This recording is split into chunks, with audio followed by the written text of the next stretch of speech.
아들과 명태균, 홍준표 대구시장. 여기서 아들은 홍준표 대구시장의 아들과 명태균 씨예요, 지금요.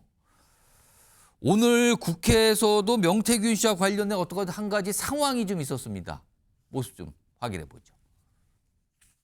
대통령 경호처가 명태균 씨에 의한 그 인사청탁 그 연루 의혹이 불거졌습니다. 제가 이 자리에서 우리 여야 의원님들하고 지금 제가 확보하고 있는 음성 녹취를 우리 여러분들과 함께 공유하고 싶은데, 저희가 그런 식으로 따지면 녹음 파일이 저희도 틀 거 엄청 많습니다. 뭐 이재명 대표 관련해서 다른 상임위 같은 경우에는 뭐 욕설했던 파일부터 시작해서 뭐 위증을 교사하는 장면의 파일 같은 거 다 확인되지 않은 거 장시간 틀 수 있지만 여야가 합의하지 않으면 안 되도록 되어 있기 때문에. 자, 이런 상황에서요.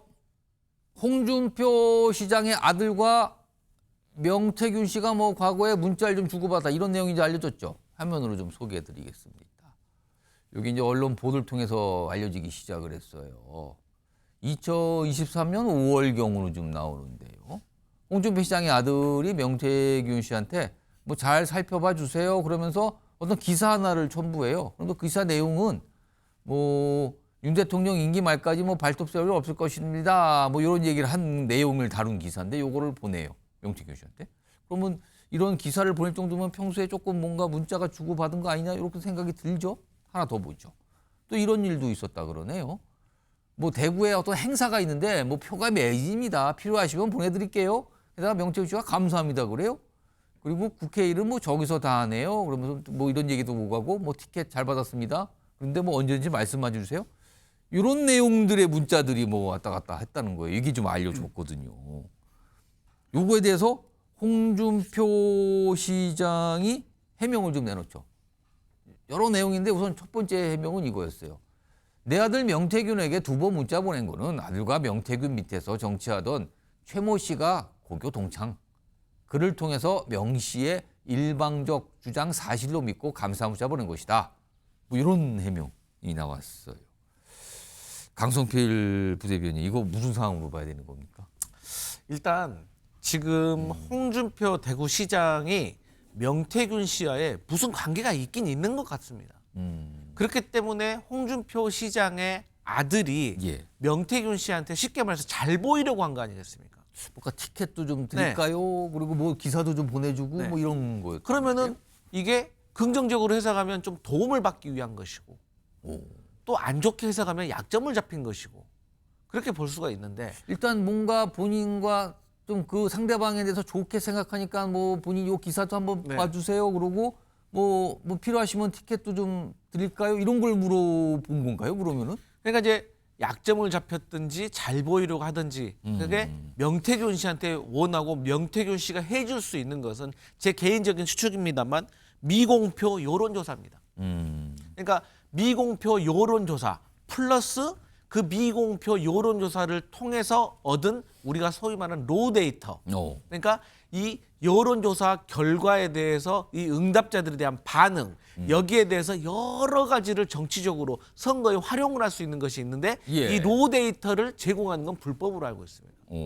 하지만 이 불법적인 일이 있었냐 없었느냐에 대한 것이 저는 홍준표 대구시장과 명태균 씨 사이에 어떤 불법적인 일이 있었는지 없었는지를 판가름하는 중요한 기준이 될 건데 어쨌든 이것은 아직은 의혹일 뿐인 겁니다. 뭐 홍준표 시장의 아들이 뭐 명태균한테 잘 보였다는 것이 뭐 죄는 아니잖아요. 예. 불법은 아니잖아요. 하지만 우리가 왜 잘 보이려고 했는지 혹은 약점은 잡힌 것이 아닌지라는 것을 말할 수밖에 없고 또 이 명태균 씨와 최 씨라는 다른 분이 있고 이 또 최 씨와 홍준표 대구시장의 아들과의 또 어떤 깊은 관계 그러니까 이 둘 사이에 홍준표와 명태균 사이에 대리인들격이 또 어떤 거래가 있었는지를 이게 밝혀내야 된다.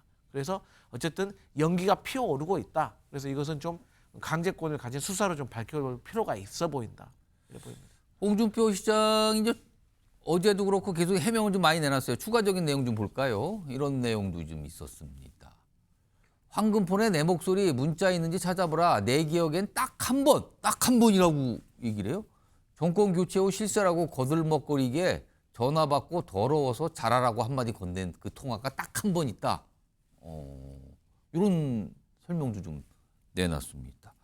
자, 이 명태균 씨와 관련된 어떤 목소리들이 지금 어제 그리고 오늘도 좀 있었어요. 좀 들어보겠습니다. 홍준표 시장은 굉장히 명태균 씨와 오랫동안 이제 관계가 있었던 걸로 전에 들었습니다. 그리고 홍준표 시장이 어떤 최모 씨라고 있어요. 홍준표 시장의 아들 친구가 있는데 단순한 아들 친구가 아니라 홍준표 시장하고도 굉장히 잘 알고 거의 양아들 비슷하게 여기고 있다는 얘기도 있더라고요. 지금 홍준표 시장이 막 명태균 씨에 대해서 완전히 선을 긋는 걸 보면서 명태균 씨도 분노하고 있고 강혜경 씨도 어이가 없다. 좀 많이 큰 것 같습니다.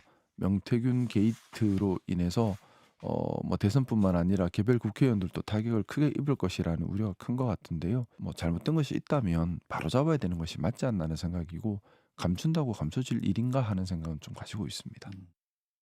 김철현 교수님, 이거 좀 어떻게 봅니까? 지금 대선 주자급 인물과 명태균 씨와 관련된 내용들이 조금 나오고 있고 있는 야당에서 집중적으로 그 부분을 조금 이제 파고드는 모양새인데. 일단 엄밀하게 보면 이게 불법이 있었는지 부분은 확인할 수 없는 부분이거든요. 그런데 만약에 조기 대선이 치러지게 된다면 60일 이내에 예. 이루어지기 때문에 만약에 명태균 씨가 나와서 여러 가지 암호화를 대잔치를 해버리게 되면 그러니까 그게 사실 확인이 안 될지라도 사실 확인은 아니고 계속적으로 관계가 있었다는 것을 의혹만 던져도 아마 홍준표 시장이나 예를 들어 오세훈 시장이나 이런 분들은 엄청나게 정치적 타격을 받을 가능성이 높고요. 근데 당사자가 해명하다 만약에 보면 진짜 아무런 관련성이 없고 억울하다면 정말 이거는 뭐 어떻게 방법이 막 억울하고 뭐 이런 상황 아닙니까? 그렇습니다. 그렇기 때문에 본인이 어떤 얘기를 한다고 하더라도 거의 예. 해명하다 보면 선거가 끝나버린 상황이거든요. 그렇기 때문에 아마 저는 홍준표 시장이 오늘 선제적으로 여러 가지 의혹이 된 부분에 대해서는 해명을 하고 또 거기에 대해서는 뭐 선제적으로 설명을 했는데 오늘 그래서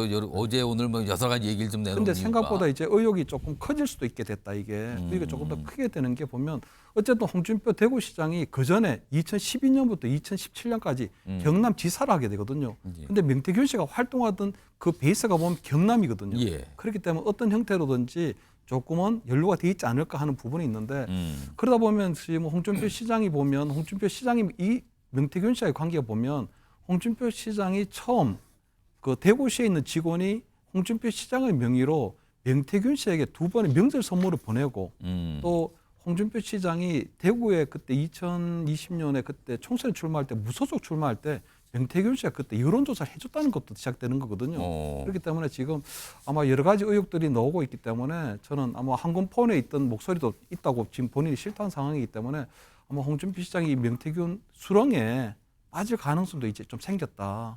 그렇기 때문에 아마 명태균 씨가 아직까지는 일절 방고 얘기를 하고 있지 않은데 어떤 예. 형태로든지 홍준표 시장에 대한 얘기를 하기 시작하면 예. 홍준표 시장이 늪에 빠질 가능성이 조금 있다. 이렇게는 보입니다.